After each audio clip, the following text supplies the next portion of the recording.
this is Natasha. This is the story of Beatrice and the Ungolden Fish. This story takes us back to the time when Beatrice was just 15 years old, and it's about how she met a grumpy fish called Colin the carp. She came across Colin before she met Prince Bertie. Even then she knew Bertie's name, of course, because who hasn't heard of the prince and his antics? For example, Princess Beatrice listened to an interview with Bertie on Mo Slogan's podcast. Bertie was talking about the time he set out to ride his mountain bike to the top of Mount Everest, and how he was intending to freewheel down the other side without pedalling until he reached the ocean. Mo asked him, "And did you succeed?"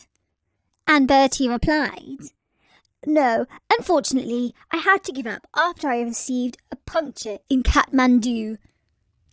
To tell you the truth, Beatrice thought Bertie sounded like quite a silly sort of prince. Perhaps he wasn't the most silly prince in the world, but maybe he was number 3 after a couple of others we won't mention.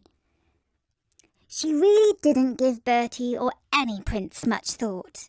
Her main interest in life has always been animals and nature, including, of course, aquatic life. That's a fancy way of saying things that live in the water. She's always explaining to people that great white sharks aren't evil, and when they eat people, they are just following their instincts. "After all," she once said, "some people eat fish and chips. Are they evil?" "I'll say they are," said the Wicked Queen, who happened to be listening. "That fish and chip shop opposite the palace is a disgrace." You see, the Wicked Queen detested the fish and chip shop that had opened 50 metres from the front gate of the palace. She thought it lowered the tone of the neighbourhood, as she didn't like seeing all the unwashed plebs hanging around on the street, waiting for their fish to fry on Friday night.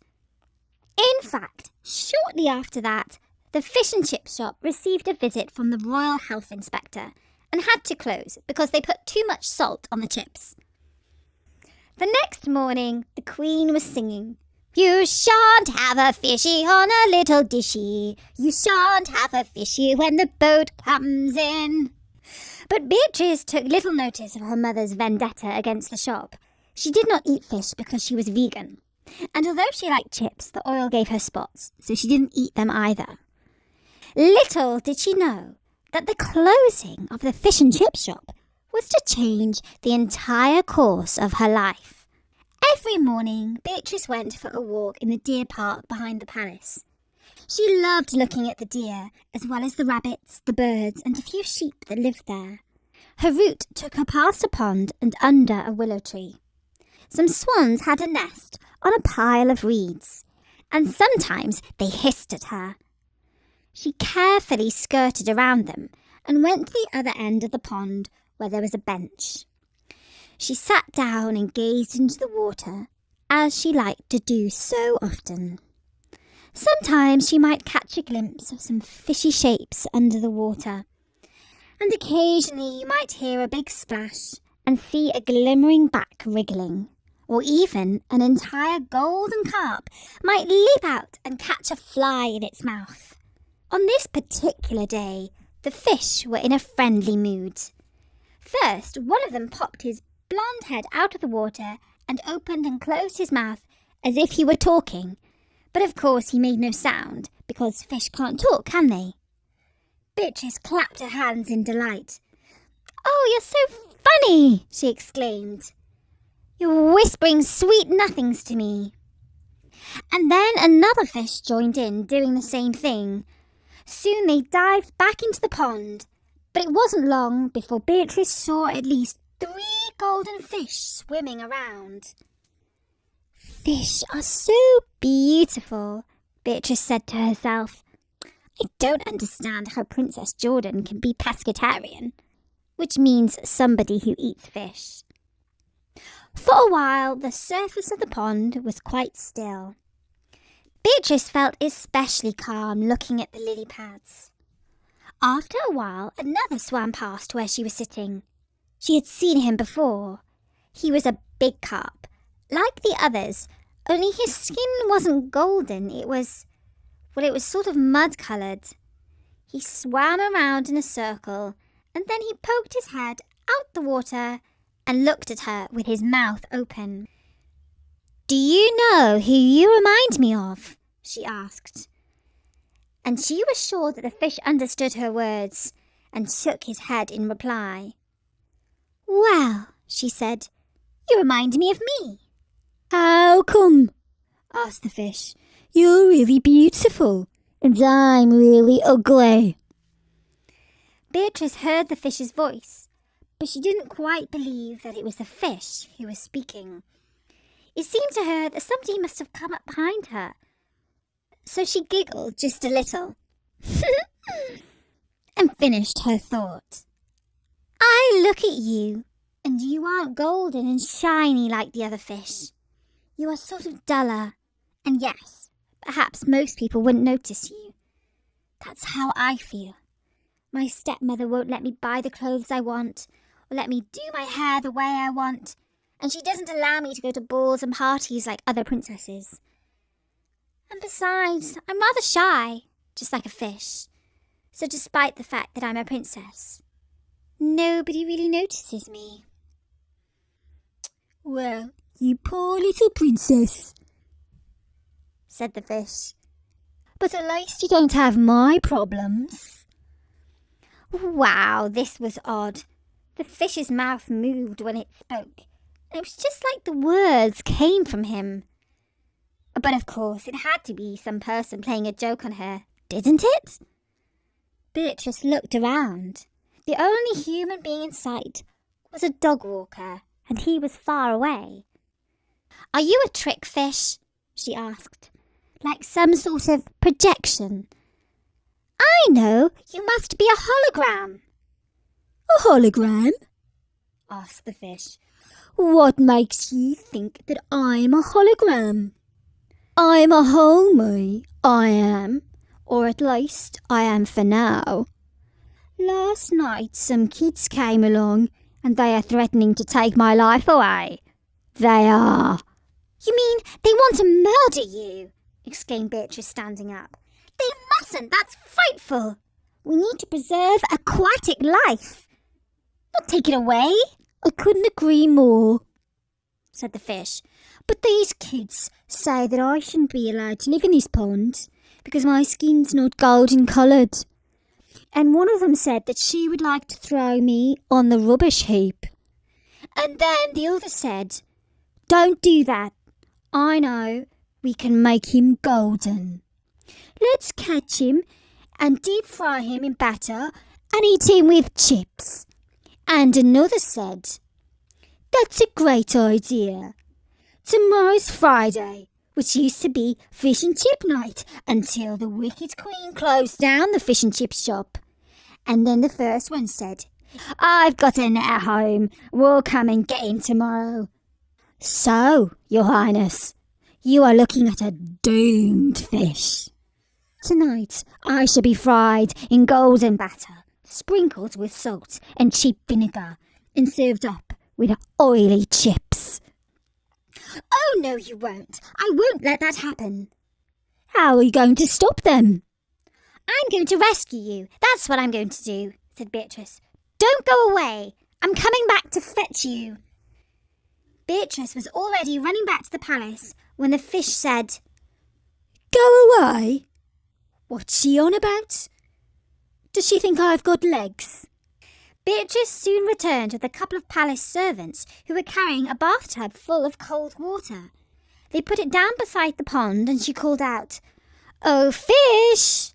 Oh, fishy with the mud-coloured scales!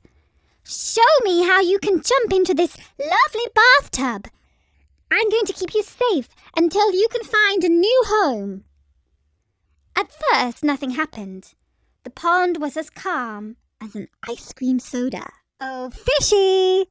Don't be embarrassed just because you're not golden," said Beatrice. "We don't judge by looks. We love all aquatic creatures, even ugly ones." When one of the servants sniggered, Beatrice gave him her fiercest look.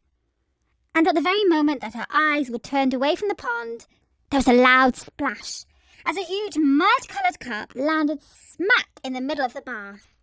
"Your Royal Highness," said the servant, "I've been fishing all my life, and I've never caught a beauty like that." "Yes, he is a beauty, really," said Beatrice. And the fish, whose face normally seemed cross and grumpy, smiled. The servant carried the bathtub back to Beatrice's room, where they left her alone with the fish. And the princess asked, "Well now, what shall we call you?" "Colin," said the fish. "Why?"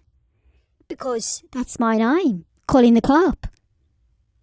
"Okay, if Colin is your name, then we shall call you Colin. And what do you want for supper?" "Flies, please," said Colin. "I like ones that are so fat and juicy that they can hardly fly. Besides, they are easier to catch." "Oh dear, but we're vegan here," replied Beatrice. "We love all life, even insects." "I can't help wanting to eat flies," said Colin. "It's my instinct." "Well, in that case, I shall leave the window open and look the other way," said Beatrice.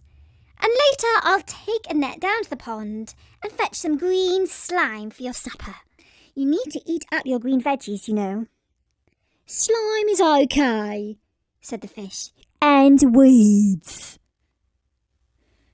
Beatrice did as she promised. In fact, she asked the servants to bring buckets of pond water because it was full of tiny plankton and other nutrients that a growing carp like Colin needed. That evening in the palace dining room, fish and chips was on the menu. So Beatrice asked for her butternut squash linguine with fried sage to be sent up to her room. While she ate, Colin nibbled on his slime.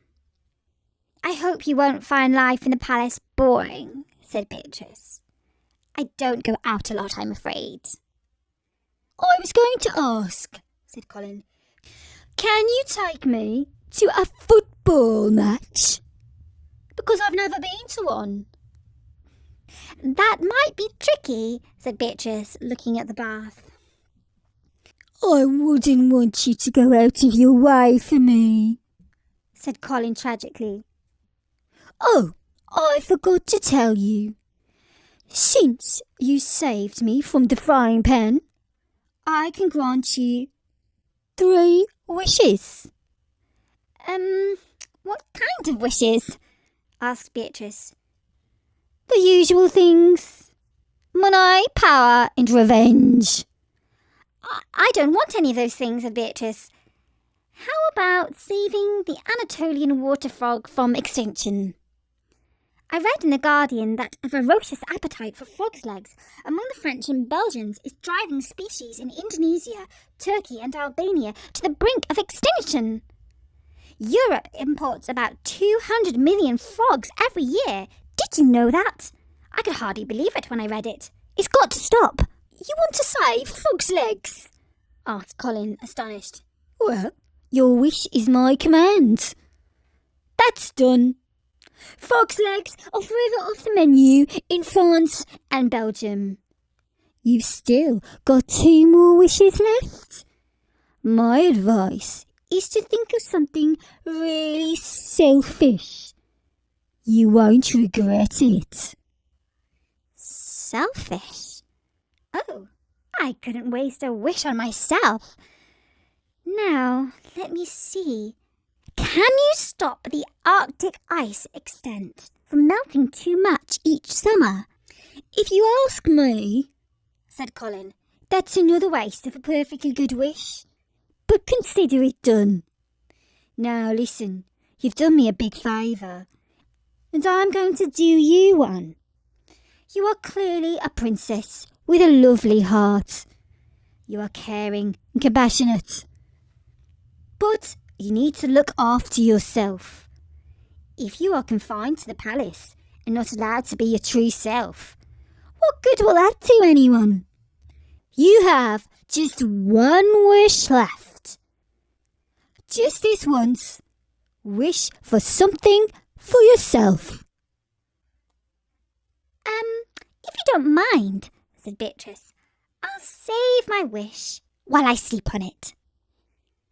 Beatrice lay awake that night, thinking of all of the lovely privileges that most princesses enjoy as a birthright, like pet mice that turn into dappled ponies, pumpkins that become golden carriages, dancing lessons instead of school, cupboards full of freebies, designer clothes, gear and bling, little dogs that fit in handbags, celebrity chefs dropping by to cook dinner, any amount of ethical jewellery, Swiss bank cards without any names on them, sporty electrical cars, next generation iPhones that aren't even out yet, invitations to every red carpet event, and rows of international princes all queuing to marry you in a giant cathedral on a gorgeous day with crowds cheering and the entire world watching and smiling.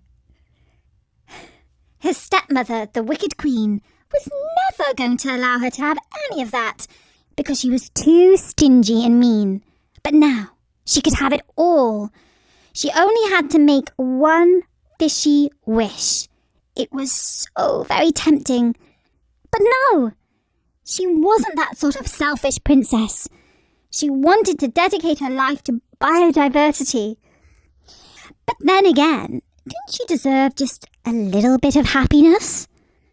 Oh, bother. It was so difficult making a decision like this. She was only 15 years old, and it didn't seem fair to have so much responsibility. Eventually, she fell asleep, and she had a dream. In this dream, her only true friends in the world were the pond life, ducks, frogs, tadpoles, and fish. One day, one of the frogs asked her to marry him. In the morning, when she began to wake up, she was still thinking about her fairy tale dream and what it meant. I think, she said to herself, it means that I will find love and friendship in the most unexpected place, like in the bottom of a slimy pond. As she ate her piece of toast and Oxford thick-cut marmalade with no butter for breakfast, she considered what she should wish for. I don't want to be selfish, but I do deserve to be happy. If I can be happy, I can do more good in the world. She went back up to her room and opened up the Royalgram app on her phone. She posted a picture of Colin in his bathtub and asked, "Can anyone find a good home for this handsome carp?" Soon the replies started to fly in. Bing! Princess Meredith. You seem to like him so much. Why don't you marry him? Ping! Prince Gregory. He'd be at home on my plate with chips and mushy peas. Ping! Sultan Ahmed. Beatrice, dear, why don't you stop trying to save the planet for once and go shopping? Ping! Crown Prince Frederick. There's a sudden shortage of the frog's legs in all of the restaurants. Why don't you do something about that instead? Beatrice thought, typical. All the royals are so self-centered and uncaring. There's not one of them who's worth a second thought. And then she turned to Colin and said, I just wish that there was just one other royal person who cared about aquatic life and could be my friend. If that's your wish, replied Colin, and almost as soon as she had spoken, Beatrice's phone went ping. She almost did not dare to look, because if it was another horrid message, that would mean that Colin had been playing a mean joke on her and his wishes didn't come true. But eventually, she raised her big blue eyes and glanced at the screen.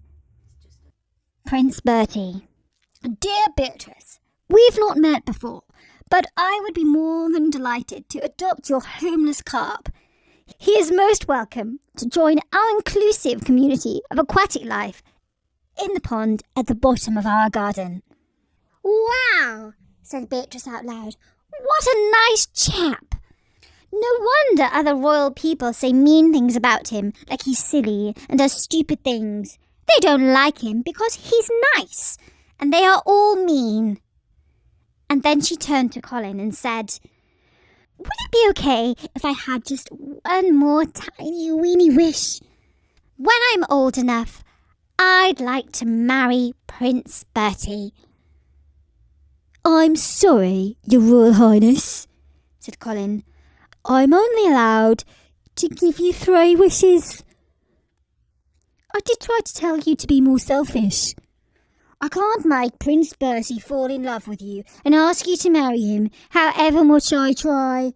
Not by magic, at any rate. But when I'm in the pond, if I get a chance, I'll have a word with him and suggest that he should ask you out on a date." "Oh, don't do that," said Beatrice, blushing. "I'd be so embarrassed. I would die. But you know what? If it's my destiny to marry Prince Bertie, I think it will happen one day, don't you? In the meantime, it's good to know that there are other people who care about this world. It gives me hope. I'm going to get on with my own life and do what I can to help all living creatures and nature. One day, maybe I'll find some personal happiness too." And Colin, who thought the princess was crazy in her wishes, gave her one of his rare smiles. He knew it had been his very good fortune to come across someone who was so unselfish and kind-hearted. And that was the story of Beatrice and the